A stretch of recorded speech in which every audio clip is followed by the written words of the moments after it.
This is John Calipari from the University of Kentucky. I want to welcome you to All Access, our two practices. One will be on offense, one on defense.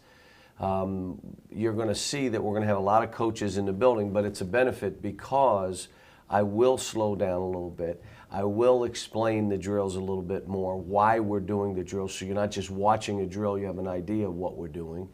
The first practice that you'll see is going to be offense, and we zero in on the dribble drive and some different things that we've tweaked that you've never seen before, along with, for the first time, a lot of pick and rolls. Now, I've never taught pick and rolls before for a reason.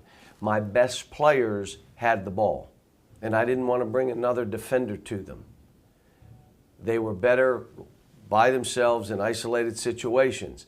Now, the way this team is and the way we're spaced, I think it's a little bit better that we run into our pick and rolls and that we move into dribble drive through that.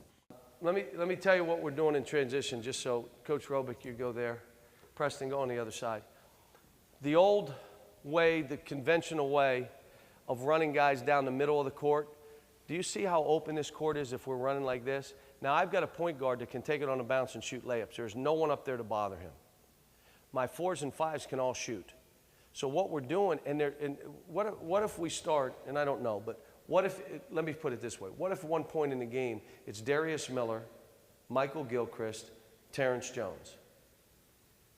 Who cares who's in the post? So I run, and that's Michael Gilchrist. He runs into the post away from the ball. If the ball's coming up this side, now stop, Coach. When Utah did this, you know who, this was Karl Malone. Now, Karl was only allowed to run up the middle if he had a breakout. Short of that, he had to run wide, and he had to go under the basket. This player in this slot led the NBA in dunks. Go. Because he'd go like this, and this guy would go like this. They'd guard Karl Malone, and this guy'd get the ball, and he'd dunk it.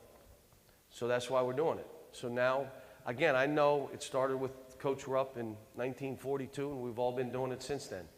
But we're running wide. Now, you might say, why are you running your trailer wide?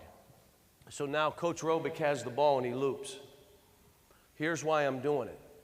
I don't want anybody to run up the middle.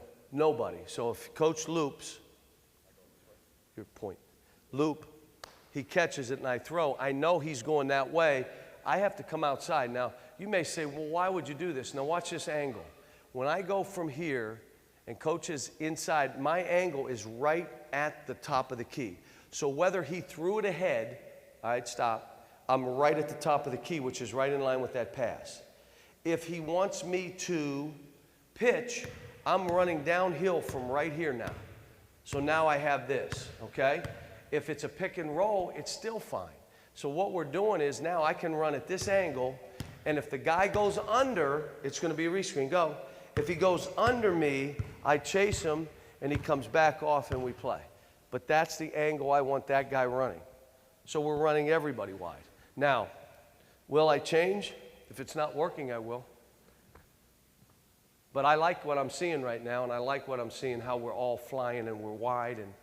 And I don't mind messing around with stuff. I don't know if I said to you, what I have fun doing is I'm laying in bed and all of a sudden something pops in my mind. You saw what I did today. If you're overplayed, go back and we fill. And I love that. Because I'm always thinking, what are they going to do to try to guard this stuff? And how will we have to go at it? I'm sitting on the bench, and the guy goes and does this. What's my move now? What do I do?